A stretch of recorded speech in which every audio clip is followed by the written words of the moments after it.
Okay, what you're seeing on the screen now is one of the Adafruit buttons that I'm going to be using in this project. This is the 24 millimeter button. As you can see, it is not marked positive or negative. Some of these buttons are marked that for your reference. This one isn't. I believe the 30 millimeters are. But anyways, what I wanted to show you here is you see 4 different spades. They all are the same size. You're trying to figure out which is which. First of all, this stuff that's in the gray area here, that is the actual switch itself. That's the actuator part that would get depressed when you press the button and would make the firing motion or movement or whatever in the game that you are playing. So the stuff that's in this gray area here, this is going to be our fire buttons. The stuff that's in the outer area here, these two right here, these little copper looking ones, these are our LED leads. Now again, they are not marked positive or negative, so what we're going to do next is we're going to determine which is positive, which is negative. So after we've determined that, then we know that the position of positive and negative on all our 24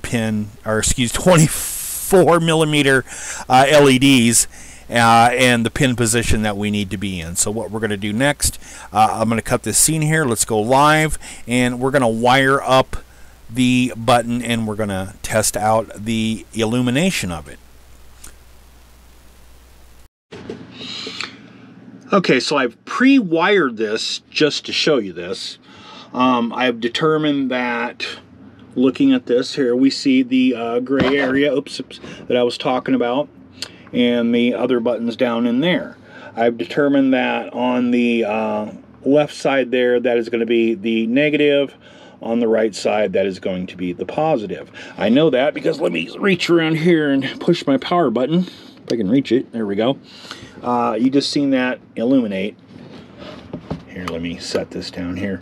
Let me shut off the light. As you can see, it's now illuminated. So we know that that one works. Let me push my power button again. As you can see, the power button, when I pushed it, turned off that LED. Pushed it there.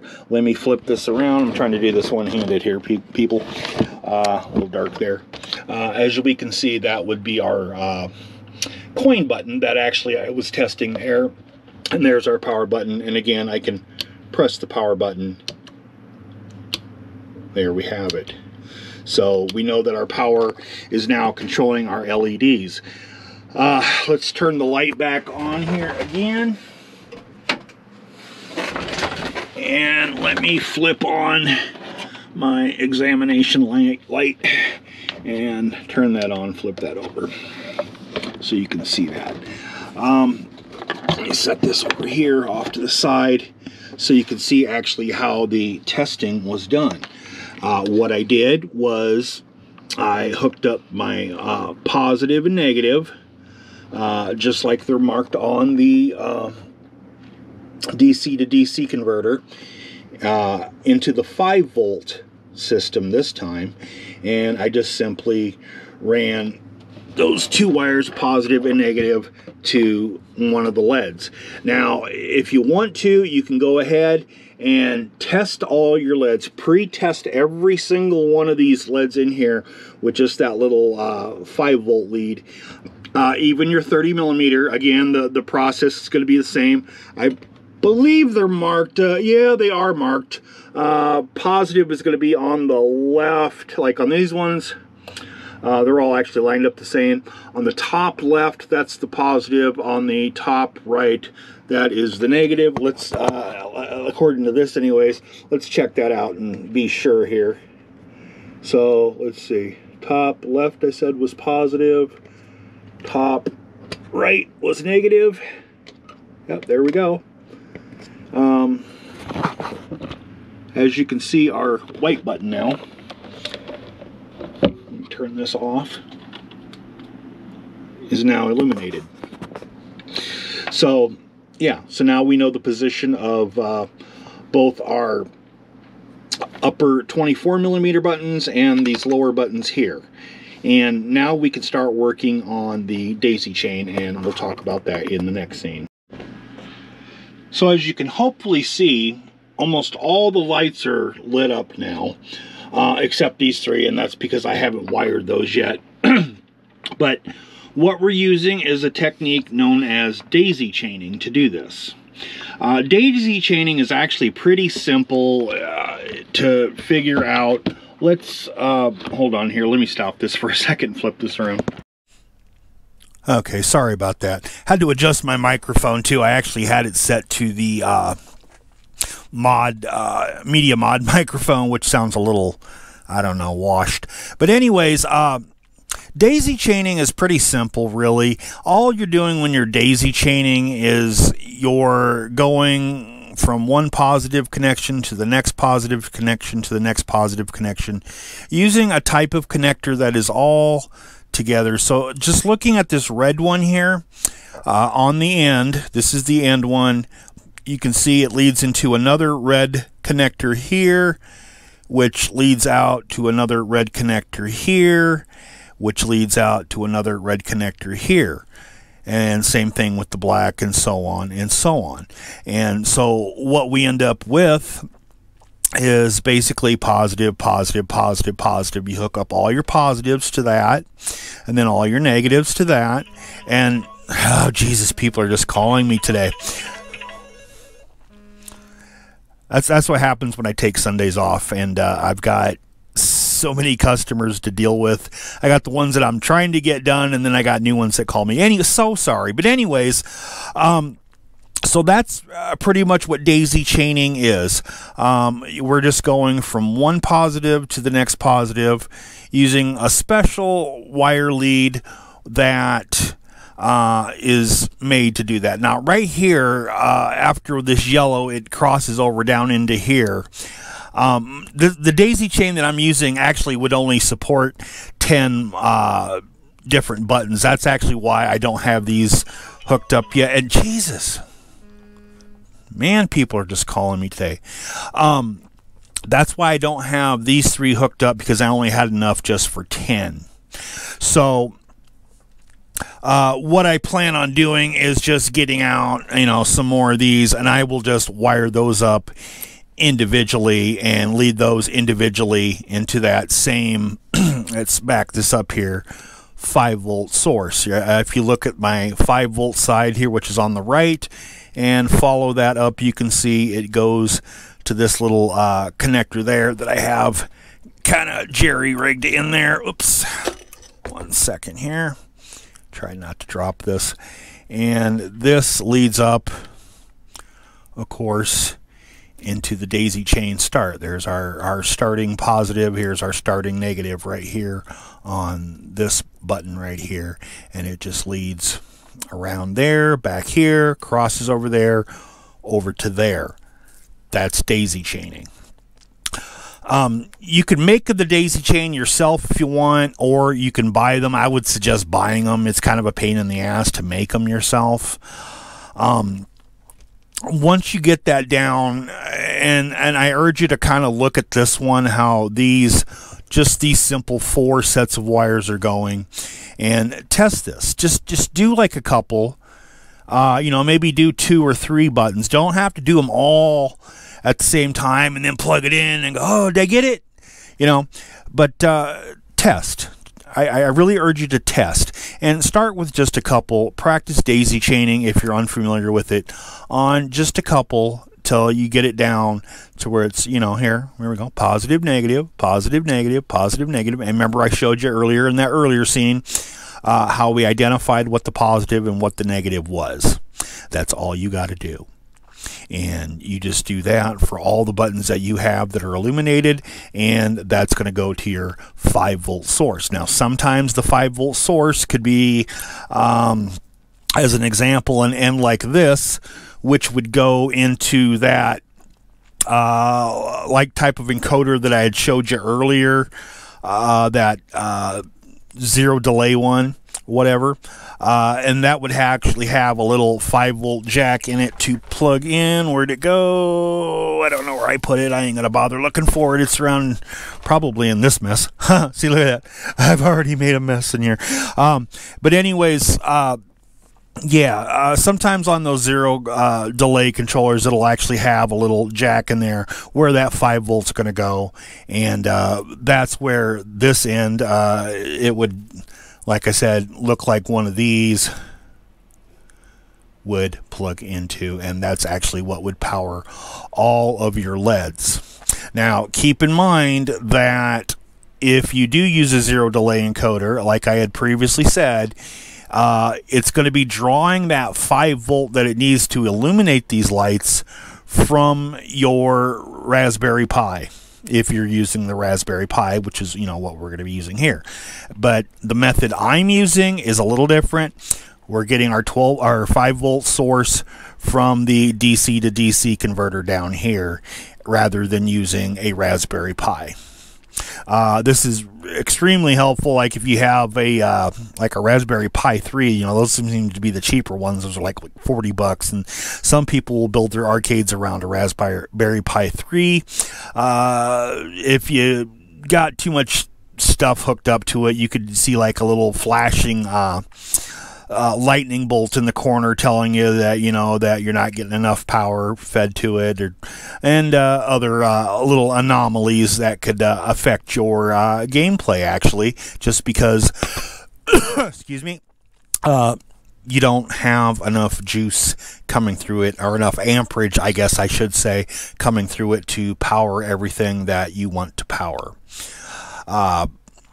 I mean, you don't have to listen to me. You don't have to go with a different converter or something if you don't want to.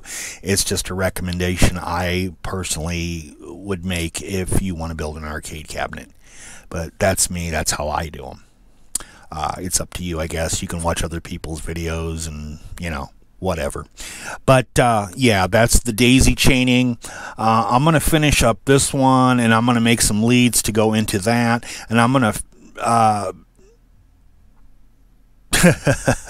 losing my mind. Like I said, I should go to bed. I've been up all night and I'm still going at it. So I'm gonna finish wiring up these ones so that all the buttons are going to illuminate, and then I think we can go to the next scene here and probably start doing something with the Raspberry Pi finally, huh? Alright, see you in just a sec. Real quickly, before we get into anything else, let me show you this real fast. Let me flip off the light in the office here, and we'll push the power button. Look at that. Everything's now illuminated. Totally independent of the Raspberry Pi. That's coming up next. Looks damn good, I think. Wow. Shit. I'm amazed at myself even. Alright, so that's all I wanted to show you real quickly there was this lighting up. Rock on, Rockstar. Let's move to the next scene. Okay, so I had me a little nap there, had me some supper, went to bed. You know, actually I needed to get some sleep, so we can go back at it a little bit more. Switch from the 70s to the 80s here. Got a little bit of Mr. going on. But anyways, right now we're looking at some encoders. This is one of those zero delay encoders that you can get off of Amazon. These are pretty cheap. What are they, like 10, 20 bucks, whatever they are. This is an iPac 2 controller from Ultimark, which is what I would recommend. But remember, we only have this little space in here to work with for our Raspberry Pi, so we would have to either find a place to mount these encoders somewhere or come up with something else. Now, my preference on these, like I said, I do not like using these if I don't have to on a Raspberry Pi. My preference, like on this Raspberry Pi 4 right here, would be to use these GPIO pins. You know, if you use the GPIO pins, you've just saved yourself some money because you're not having to buy the iPac and you're not having to buy the zero delay encoder. You get a better latency as another plus here, because, well, you're not going from the USB to get your button function and then back again. You're going directly right onto the Pi with the GPIO. Now, what we're using is a 40-pin GPIO connector right here. This one actually doesn't go to the Pi. This actually goes to a Ultimate IO RGB thing from Ultimark as well, but that was the 40 pin I was going to show you.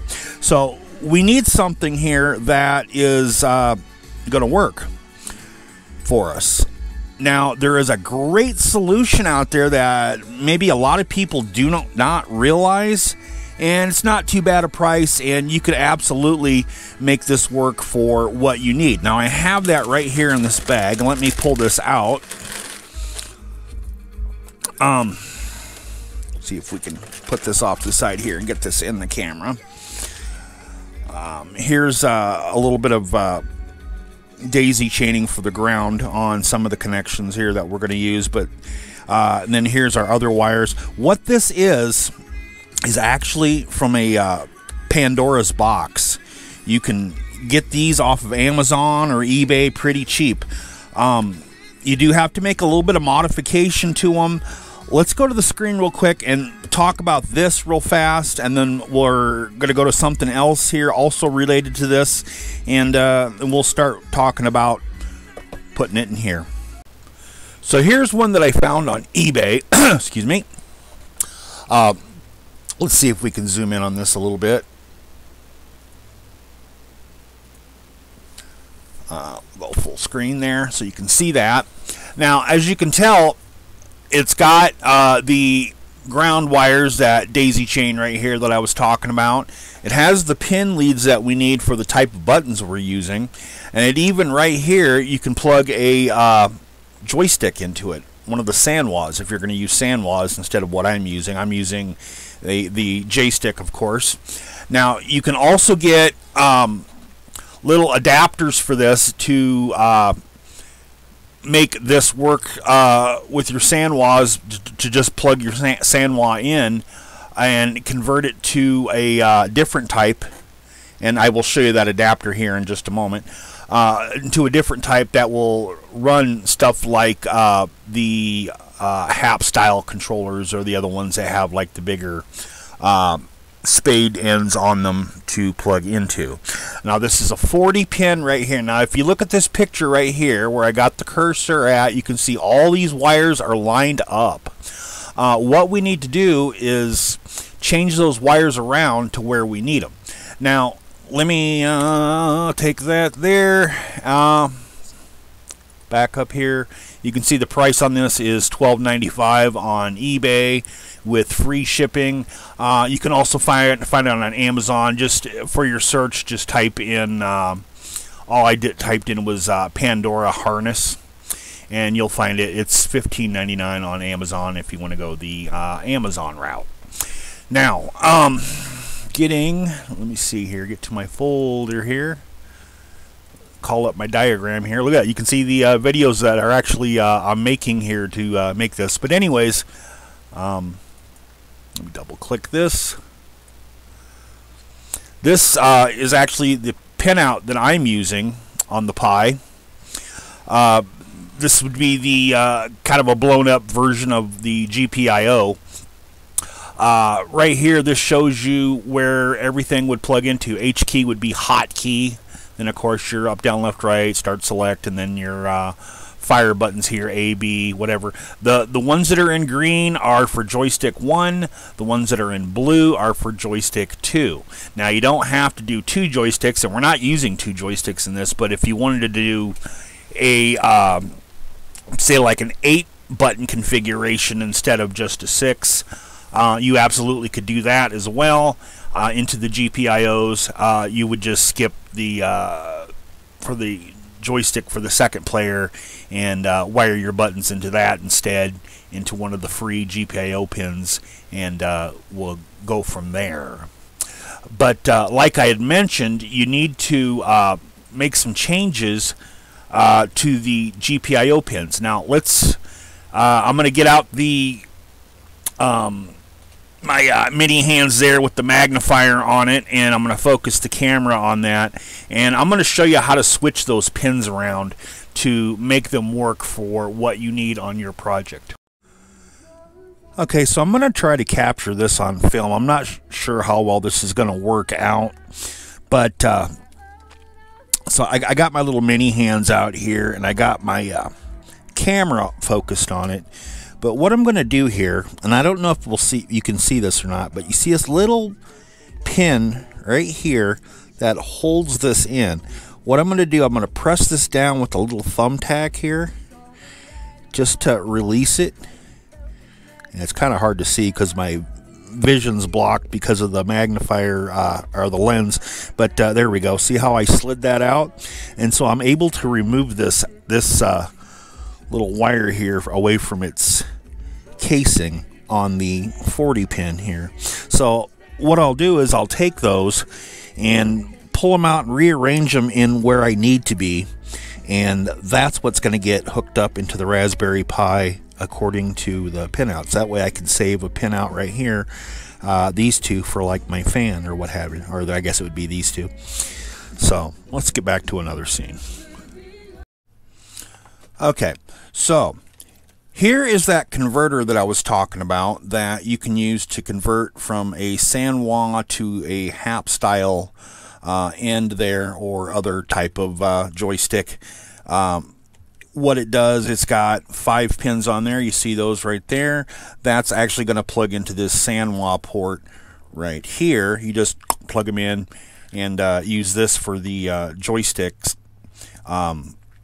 You can see that this has got a little daisy chain of black wires on it that's going to go around the joystick, and then of course you got your other wires here, the green, the yellow, the red, the orange for the joystick switches. Here is the finished product of the 40 pin that I did. Now I had to do a little bit of grinding on this with my Dremel. Now you probably are not going to have to do that grinding, but I'll show you why I had to do some grinding here. See these little screws right here and here on the ends? I have a special fan in there to cool it off there. It's one of those low profile ones that do an awesome job of keeping a Pi cool, and I have that installed. But in order to get the 40 pin GPIO in there, I had to do a little bit of hacking on it to make it work right. So what I did is I just got out the Dremel and I just kind of ground the ends a little bit to make that work. Right here I ground down to, again, you're probably not going to have to do this. You can just do the little hack there I just showed you, where you pull it out and put the wires from your cooling fan in there. Unless you're using, a different cooling solution, then, whatever works for you. But I did have to do that. You can see it right there where I ground away the end ones right there. And that's just to fit the wires in for this fan. But otherwise, let's get this down here. As you can see, I have these gapped out where I need according to the diagram that I just showed you a little bit ago. This side too. So basically I could just take this, plug it in. Oop. I can't do it one-handed, but yeah, I'm just going to plug it into the Raspberry Pi's GPIO right there, and boom, there we have it. There's our wires for our joystick and buttons right there, all on our little GPIO. We don't need an encoder or nothing like that. We're just going to draw right from there. That frees up these USB ports too. Now on this USB, you can see a little extension things I have here. This is actually just something I'm messing around with on the prototype. But what I'm trying to say here is that all 4 of the USB ports will now be free. So what I'm going to do is, one port I'm going to use to actually boot the Pi with. I'm going to run a SATA M.2 on it, actually, instead of using the little micro SD that goes on the bottom. I don't need one of those. I'm just going to boot from the SATA. It's a lot faster, a lot more stable than those little micro SDs are. But we'll get into that later. But yeah, so it frees up the USB ports for other uses. So in case like you want to add like a third player, a fourth player even, you know, extending out using the USB, you're not going to run into issues where you've got like all these other damn encoders that you're playing around with, trying to program, trying to figure out which one's which, and then, you know, the operating system turning around getting confused on you. That ain't going to happen because we're going directly from the GPIO. And again, you can do one player or two player on these GPIO pins if you desire. So with that being said, let's move on to something else. Okay, finally had a little bit of rest there. Today is the 27th of December. It's been a couple days, had to get all the Christmas crap out of the way. Let's go. Where did we leave off here? Oh yeah. So we did the LED wiring here. It looks like a jumbled mess, of course. We got our little tester leads that we use to do that. Now what we're going to do is we're going to actually clean up this mess a little bit here. The tester leads we're not going to use anymore, so we can make something a little more permanent. So I got a couple, oh, just so you know, we're doing some 60s right now, 50s and 60s. But anyways, so I got a couple of these that we're going to use. This may look familiar. This is your standard type plugs. Here's, you know, the female end and then the male end. What we're going to do is we're going to take the female end and we're going to exchange it on this testing lead here and make it a little bit more permanent. And then, you know, of course, the male end is going to get put onto our leads here that lead into the LEDs. What I'm going to do is I'm going to get the soldering iron. It's somewhere on the shelf there. I have to look for it. And I'm going to solder this end right here to these two wires right here, which is the main lead wires that go onto all that. And then after I solder them up, I'm of course going to put some heat shrink on it and seal that up, so that'll be a little better connection there. And then of course then we'll have our two ends here. We can plug those in. That way if we ever do take off the top from this, we don't have to worry about unscrewing a bunch of wires or anything like that. We could just take it and unplug it. So I'm gonna go ahead and get that done and we will come back. Alright, soldering's done and the shrink wrap tube is on. So we have a more permanent connection going on here now that we can just unplug and plug in whenever we need to. You'll notice I'm using one of these mini hands here. This thing is like totally invaluable to me.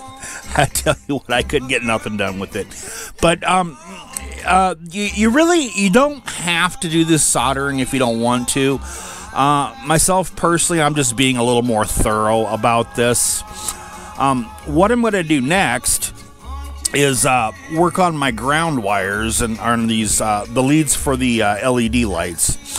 What I'm going to do is basically did I miss a wire? I think I did. I missed this one. I'll have to fix that. So basically what I'm going to do is I'm going to braid up the leads onto each one as I'm going along there so that these wires don't look like this. I'm going to first go ahead and fix this. I forgot a wire. Oops. But I'll come back and I'll have this all braided up and I'll show you what I'm talking about. Alright, so that part's done. And let's take a look at this now. You can see this is all just one big long chain right there. Crosses over there, comes down there, there, and out there. So we don't see a whole bunch of wires scattered everywhere now. It's all one nice looking thing. It's a lot easier to see what's going on now, and it's going to be a lot easier when we go to put our joystick stuff or our button wires and stuff. Now, looking at this, I can do a little bit of an evaluation for my next revision of this. I can see right here, I could have actually took these 6 buttons and shifted them over a little bit more to the left, right about there, to make them a little even with that. and then I could have took this joystick and shifted that a little bit more over as well, which I'll probably do in my next revision. Or I could just leave the joystick where it is, shift the buttons over, and that would enable me to put in an 8-button configuration if I wanted to. We'll see, but I'm going to work on my 6-button first before I worry about 8-button. The reason I would want to do that, to shift this all over, is so it gives me more room right here. It would, add probably about that much more room in there for me for the Raspberry Pi, which is right here. It should fit in here just fine. I got a couple adapters and stuff like that. We're going to get to that here pretty soon. But, yeah. So, just something that I can keep on mind and take a note of myself. So yeah, this is done. Now we can start on our other wiring. So let's cut this scene and get to that. Okay, so I did my first part of my wiring, and that was using that Sanwa to, I guess we'll call it a HAP type converter. What I did was just follow along. See on the outside here, all these switches? Those are all going to be the ground. So when you're doing the wiring on this, all your outside ones are going to be ground. The inside ones are going to be your actual switches.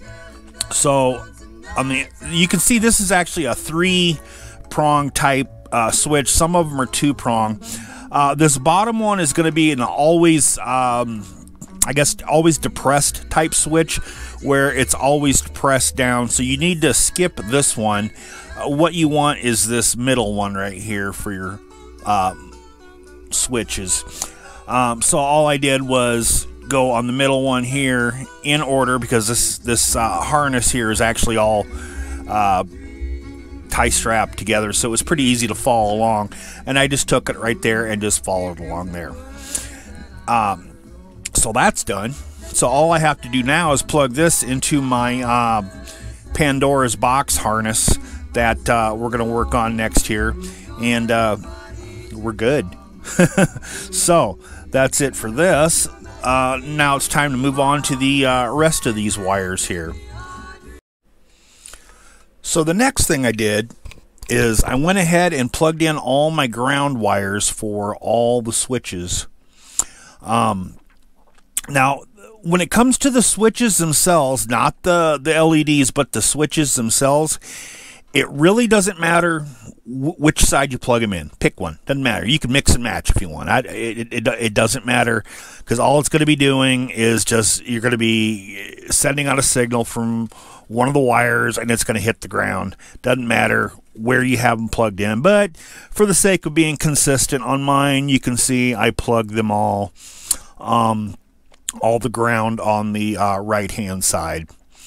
So that's how this one's wired. Now, I just used the daisy chain that came in with the kit for the Pandora's box harness. I used the main daisy chain that was on there for the joystick, and then did this side. And then this side here, I had to use a different daisy chain, so I just took the second player joystick daisy chain and took that end out with my safety pin, and then I'm just going to plug this ground into one of the other ground ports on the Raspberry Pi. Daisy chain those together. That's looking good. Now this one here, right here, I just kind of bunched up these wires. I'll probably lock them down there with some tie straps there just to get them out of the way a little more, make it look a little cleaner, but they are out of the way. And all that's left now is to install the main buttons on here.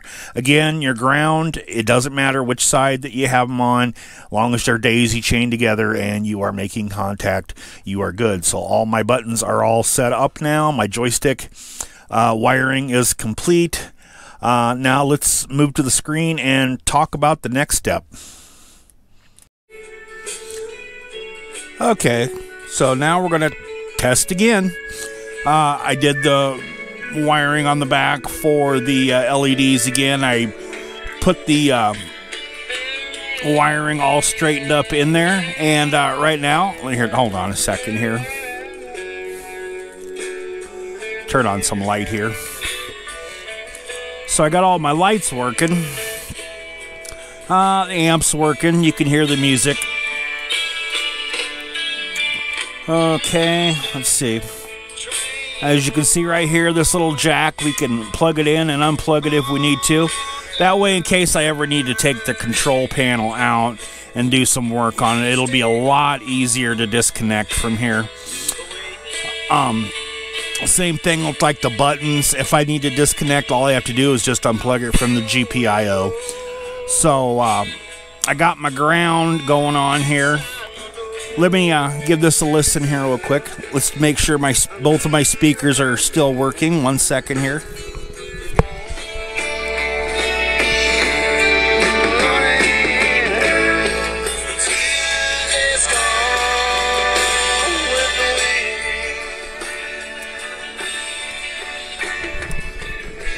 Put my headset back on. Okay, I'll check that when I review the videos here. So before we go to the screen, we need to do a little quick check here. Now I counted my wires that I got for buttons, and I've got 6 for buttons and 3 for these, 1 player, coin, 2 player. But I need to add 5 or 4 more for these buttons up here. So I'm going to go ahead and get into my little kit of extra wires here, and I'm going to add 4 more GPIO pin wires to the GPIO header. Let me cut the video here, and we'll go to the screen now. Sorry about that. Okay, so I've got 13 buttons wired up so far from the GPIO pins on those wires. The hotkey, of course, the up, down, left, right, start, select, and then the 6 fire buttons. So that's all the green ones that you're seeing right here on the screen. Now, if we look at the blue stuff right here that isn't assigned yet, this is where we're going to put our extra buttons here. That's for the 4 admin buttons that are off on the top to the left. So all we're going to do is just going to run down this list here, and we're just going to compare it where they should be on that 40-pin GPIO header. And we're just going to take some extra wires out of the thing here, and we're going to put these on the GPIO pins, the correct the correct space for them. I always screw that up when I try to explain stuff. Anyway, so I'm thinking what I'm going to use is probably the up, down, left, right, because I only need 4. So we'll just assign the up, down, left, right, and I'll put my extra GPIO right there. And I'll leave that hotkey one open for something else in case I decided to do something else with it. When I put the Pi in, I'm thinking I want to hopefully have enough space to add 1 more button. And that's, I guess I'll call that my Super Pac-Man button, because that's basically the game that my son and I like to play a lot, is Super Pac-Man. But I'm one of those, when I grew up in the arcade, Super Pac-Man, if you know the game, is actually got a speed-up button on the left-hand side and on the right-hand side. So I'd kind of like to have it on the left, because I would rather play right-handed with the joystick and press down on the left for the super speed. Other than that, I'm perfectly fine with my 6 buttons on the right-hand side and using my left button, or the left joystick, to navigate. Even though my hand's not as coordinated as much on the left as it is the right, I can deal with it. Alright, so I'm going to go ahead then, and I'm going to take this bag, put some more GPIO wires in, and then I'm going to run those through the back, and then I think I could probably get the Raspberry Pi in. So let me go ahead and do that, and then we'll come back for another scene.